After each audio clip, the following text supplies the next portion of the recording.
कृतियों का प्रकाशन किया है, ऐसे कितने शोध ग्रंथ लिखे गए हैं, उनकी विशिष्टता क्या है, कितने पेटेंट फाइल हुए हैं, इन सब को लेकर के अगर आप बनाए होते, आपके पास एक रिकॉर्ड होता है।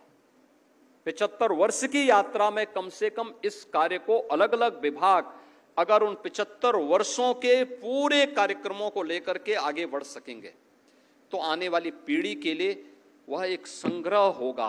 आने वाली पीढ़ी इस बात के लिए आपका स्मरण करेगी, इसके लिए कृतज्ञता ज्ञापित करेगी कि हमारी पुरातन पीढ़ी ने हमें धरोहर के रूप में ये सब कुछ बना करके दिया है। याद करना, भारत की परंपरा कृतज्ञता ज्ञापित करने की परंपरा है।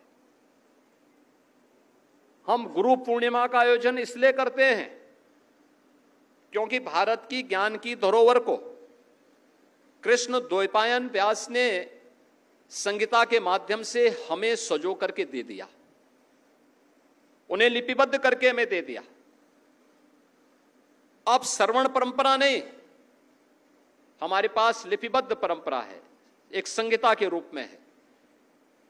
कोई भी व्यक्ति बिना किसी बाधा के, जिसे अक्षर ज्ञान प्राप्त है, वह व्यक्ति वेदों को देख सकता है।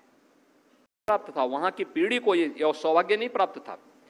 और भारत ने कृतज्ञता ज्ञापित करने के लिए, इन सेवाओं के लिए महर्षि वेद व्यास के प्रति कृतज्ञता ज्ञापित करने के लिए उनकी जन्मदिन को गुरु पूर्णिमा के रूप में मनाते हुए अपनी कृतज्ञता ज्ञापित की।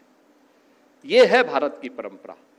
और मैं अपने विद्वान आचार्यों से इसी बात को कहूंगा, सभी विभागों से कहूंगा, उन्हें 75 वर्ष के इन कार्यक्रमों को संजोना चाहिए।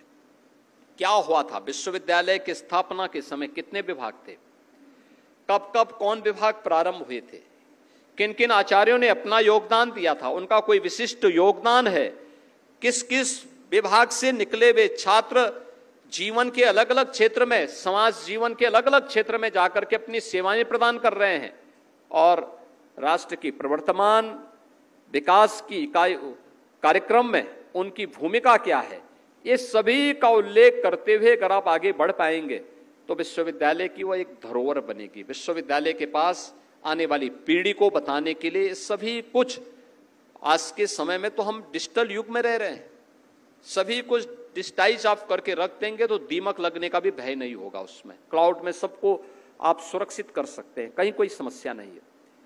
और उस दिशा में अब आगे बढ़ने का समय आ चुका है।